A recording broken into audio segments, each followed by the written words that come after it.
Hi, it's Jeanette Chasworth, the Color Whisperer, Intuitive Interior Design and Energy Healing. So today's day 2 of my contest for good deeds.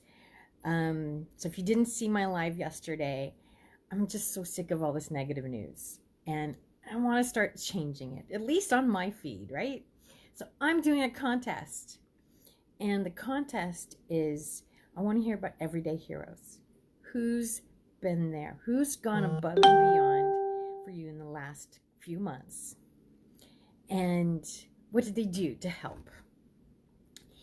You know, it takes so little sometimes to make a big difference. I remember as a kid watching It's a Wonderful Life and just being amazed at how many lives this man really helped. And I remember thinking, I haven't done anything. You see it at different times, right? And you kind of go, it kind of makes me at least look at my life. I'm like, have I helped people? Well, yes, I've helped people. I mean, I love helping people. But like, have I saved anybody's life? Have I done this? Have I done that? I don't know. But you never know what a smile can do for somebody. You never know what the simple act of opening a door for somebody can do. My mom had polio. And so for her to, at some points in her life, have somebody open the door was huge. And I always, if there's a wheelchair around, something, open that door. It's so easy. And it's much harder for them. So there's a lot of little ways we can have an effect on somebody. And I'll never forget, I call them God moments. There's these moments where somebody says the right thing that you didn't even know you needed, or maybe they have a vendor or a resource for you. I remember years ago, I was in my early 30s, and I had depression really bad. I mean, really bad. And in the mail one day, it was junk mail. Seriously, junk mail. But I got this series of postcards. And one of these postcards was this beautiful mountain scene in front of a lake with a mountain reflected in it. And the mountains have always been really special to me. And that postcard just resonated deeply with me. And I posted up on my computer. I looked at it every day. And it gave me hope. It's a piece of junk mail. It wasn't junk mail. This was meant for me. It was meant to help me. So you don't know where that help is coming from. There's angels all over. And sometimes it's in the smile of a stranger. And sometimes maybe it's, I turned the radio on today and there was a song that was like, oh my God, that's what I needed to hear. Never forget, this was not maybe my first one, but it's the first time I said, oh wait, this is something special. We need to pay attention. I was in my late 20s and I'd gone to an ASID event, which is the American Society of Interior Designers. And I think it was one of my first big events that I'd gone to. Everybody's way older than me. And at the time I was working for a furniture company, and like I was the president's assistant, but like I didn't know anybody at this thing. And everybody knew each other and palling around, and I felt lost. I felt really, really lost. And then I looked around and there's another girl who was younger than me even, and she looked more lost than I did. So I went over to her and I said, hey, and we struck up a conversation and we started talking. And part of the conversation, I found out that she had spent a semester abroad in college, as did I. So I thought, oh wow, this is a great talking point, right? And she kind of shut it down. I'm like, okay, that's fine.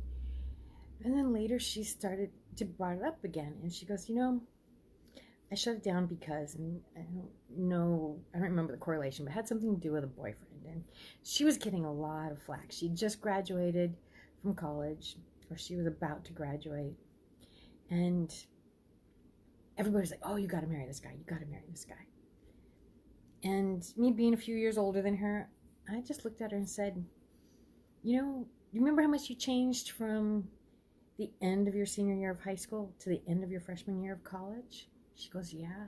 I said, you're about to go through the same level of change. I said, you don't know who you want to be yet. You got to get out there. You got to get working. You got to figure out life a little bit. I said, you don't have to make this decision right now. Some people are able to do it, but I said, you don't have to. There's going to be a lot of change in the next year. And I didn't think nothing about it.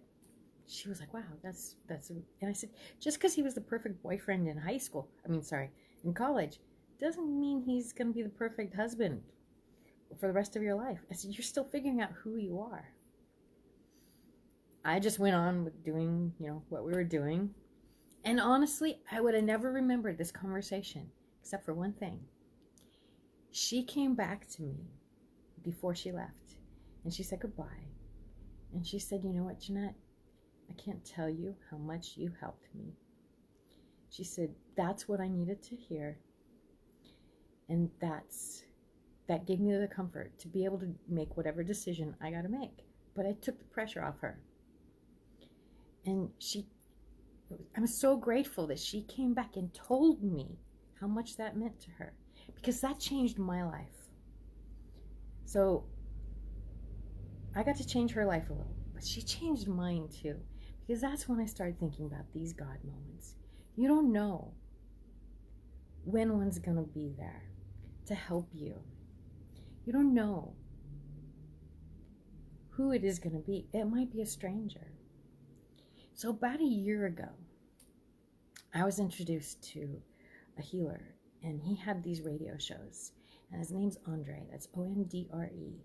And he talks about these God moments. He doesn't say God moments the way I do, but he talks about the magic of a smile, the magic of somebody just listening to you, and all the wonderful things that can happen. It's easy to affect somebody's life for the better. And when COVID started, he used to do weekly shows. But when COVID started, he started doing them every morning. And each one had these amazing stories. And then he would do some meditation with it. And they've helped me so much.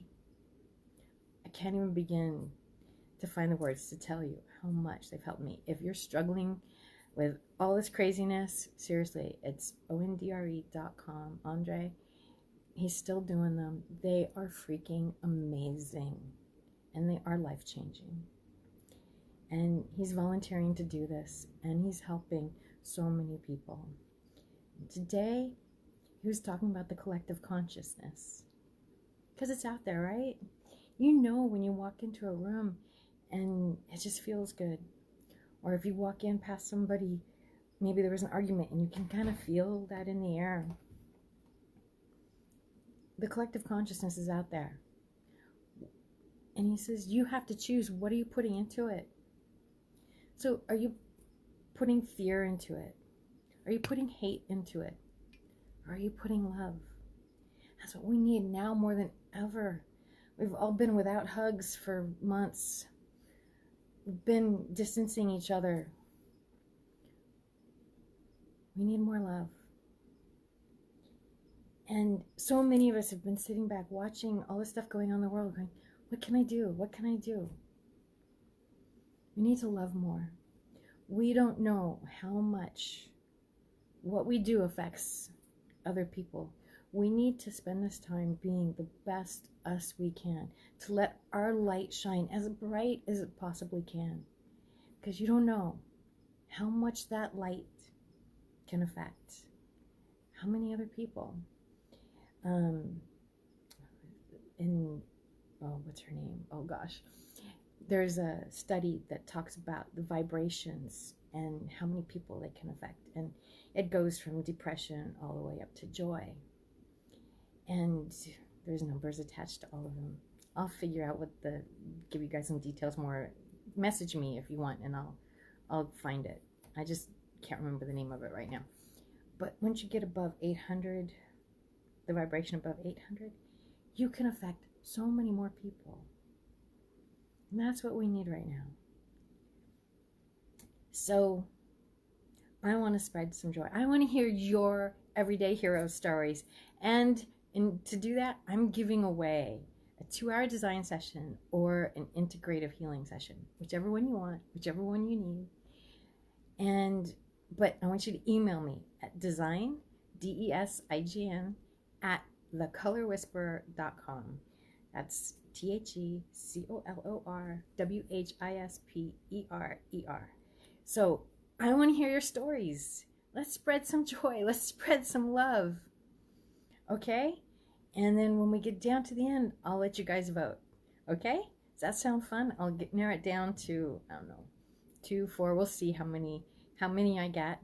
But I'll narrow it down and then I'll let you guys be the final choice. Okay?